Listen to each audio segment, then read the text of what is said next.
안녕하세요. 미니파이어의 현직 생활입니다. 2021년 연말정산 시즌이 다가오고 있습니다. 금년에도 빠뜨리는 거 없이 연말정산 꼼꼼히 잘 챙겨서 13월에 보너스 받아야겠습니다.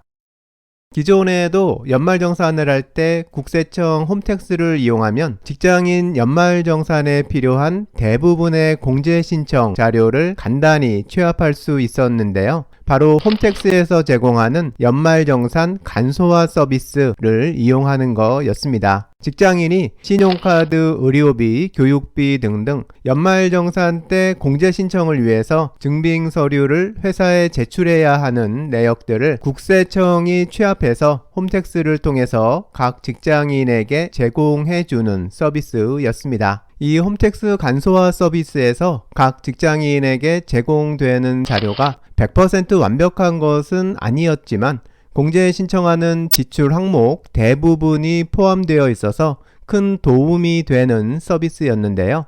특히 공제 신청할 항목이 그렇게 많지 않은 미혼인 직장인의 경우에는 이 간소화 서비스 자료만으로 연말정산을 끝낼 수도 있는 정도였으니까요. 기존에 제공되던 간소화 서비스를 이용하는 과정을 살펴보면요. 연말정산을 해야 하는 직장인이 본인 명의로 홈택스에 로그인해서 간소화 서비스를 통해서 국세청에서 취합한 공제 신청용 간소화 자료를 다운로드하거나 출력받아서 본인이 직접 취합한 별도 증빙 서류와 함께 회사에 제출했고요. 그러면 회사 연말정산 담당자는 각 직원에게서 제출받은 연말정산 자료를 근거로 연말정산을 실시한 후에 공제신고서와 지급 명세서를 국세청에 제출하고 각 직원에게도 연말정산 결과를 전달해주는 방식이었습니다. 나름 편리한 서비스였는데요. 금년부터는 이 홈택스 간소화 서비스를 이용하는 방법이 바뀌게 됩니다. 연말정산을 하는 직장인 입장에서는 더 간편하게 바뀌게 되는 건데요. 홈택스에서 연말정산 간소화 자료를 일괄 제공 서비스를 통해서 회사에 직접 제공해 줄 예정이기 때문입니다. 간소화 자료 일괄 제공 서비스는 간소화 자료를 직원이 홈택스에서 받아서 회사에 제출하던 기존 방식을 바꿔서 이제는 회사가 홈택스에서 각 직원의 간소화 자료를 직접 받게 하는 서비스입니다. 직원이 자신의 간소화 자료를 홈택스에서 받아서 회사에 제출할 필요가 없어진 겁니다. 오늘은 이 연말정산 간소화 자료 일괄 제공 서비스를 이용하기 위해서 연말정산을 해야 하는 직원 입장에서 그리고 직원들의 연말정산 업무를 처리해야 하는 회사의 연말정산 담당자 입장에서 어떤 내용을 처리해야 하는지 확인해 보겠습니다. 홈택스의 연말정산 간소화 자료 일괄 제공 서비스를 이용하기 위해서는 몇 가지 단계를 먼저 거쳐야 하는데요. 각 단계별로 누가 무엇을 어떻게 언제까지 해야 하는지를 확인해 보겠습니다. 첫 번째로 회사 연말정산 담당자는 이 서비스를 이용하고 싶어하는 직원들에게 신청서를 받아야 하고 그리고 일괄 제공 서비스를 이용하려는 직원은 직접 신청서를 작성해서 회사에 제출해야 합니다. 만일 이 서비스를 이용하고 싶지 않은 직원은 신청서를 내지 않으면 되고요. 앞에서 살펴봤던 기존 방식으로 연말정산을 진행해도 됩니다. 기존처럼 본인이 간소화 자료를 홈택스에서 다운받아서 회사에 제출하면 되는 겁니다. 일괄 제공 서비스 신청서 양식을 한번 보면요.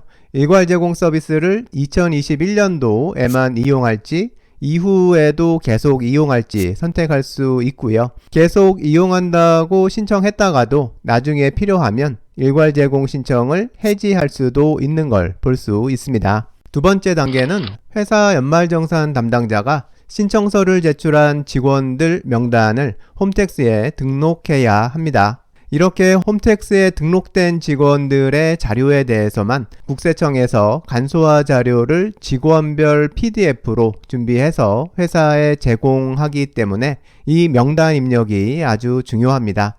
홈택스에 신청한 직원 명단을 입력하는 방식은 홈택스 입력 화면에서 한 명씩 직접 입력할 수도 있고요.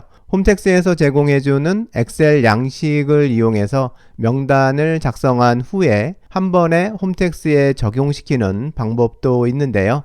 이 명단 입력 방법에 대해서는 다음번 영상에서 자세히 공유하도록 하겠습니다. 여기까지 회사에 신청서를 제출하고 회사에서 홈택스의 신청자 명단을 등록하는 과정까지는 2022년 1월 14일까지 완료해야 합니다. 다음으로 세 번째 단계는 신청서를 제출한 각 직원이 홈택스에 로그인해서 본인이 신청서를 제출했다는 것을 확인해주는 절차를 거쳐야 합니다. 회사에 신청서를 냈어도 홈택스에서 이 확인 절차를 거치지 않으면 일괄 제공을 이용할 수 없으니까요. 회사에 신청서를 낸 직원은 이 확인 과정을 12월 1일에서 1월 19일 사이에 꼭 처리해야 합니다. 일괄 제공을 신청한 직장인의 경우 이 확인 기간에 본인 명의로 홈택스에 로그인하면 확인 절차를 처리하는 화면으로 자동으로 안내될 예정이니까요. 간단히 끝낼 수 있을 겁니다. 그리고 이 확인 절차를 할 때 직원이 처리해야 하는 일이 두 가지 더 있습니다. 하나는 일괄 제공 자료 중에서 본인이 회사에 제공하기 싫은 자료를 삭제하는 겁니다. 본인의 자료 중에서 민감한 개인정보라서 회사에는 제공하고 싶지 않은 자료가 있다면 이때 삭제하면 됩니다. 아니면 민감한 정보는 아니더라도 연말정산 공제 요건이 안 되는 건들, 예를 들어서 총 급여액의 25%가 안 되는 신용카드 지출 내역 같은 건은 굳이 포함해서 제출해 봐야 공제 적용도 안 될 거니까 제출할 필요가 없다고 생각되면 이때 직접 삭제하면 됩니다. 하지만 삭제 처리를 할 때는 아주 신중해야 하는데요. 이렇게 삭제 처리된 자료는 복구가 불가능하기 때문입니다. 만일 일괄 제공에서 삭제 처리해서 연말정산 공제를 못 받은 항목을 다시 적용해서 공제받으려면 다음해 5월에 공제받으려는 항목의 자료를 직접 준비해서 종합소득세 신고를 해야 합니다. 홈택스에서 확인 처리할 때 같이 해야 하는 다른 한 가지는 연말정산에 포함하고 싶은 인적공제 대상자를 사전 동의 절차를 통해서 등록해 두는 겁니다. 이렇게 1월 19일까지 등록된 부양가족에 한해서만 간소화 자료가 본인 자료와 함께 일괄 제공됩니다. 인적공제 등록 방법은 기존에 하던 방식과 동일하고요. 혹시 필요하시면 지금 카드 영상 참고하면 도움이 되실 겁니다. 이 세 번째 단계는 12월 1일에서 1월 19일까지 완료되어야 하는데요.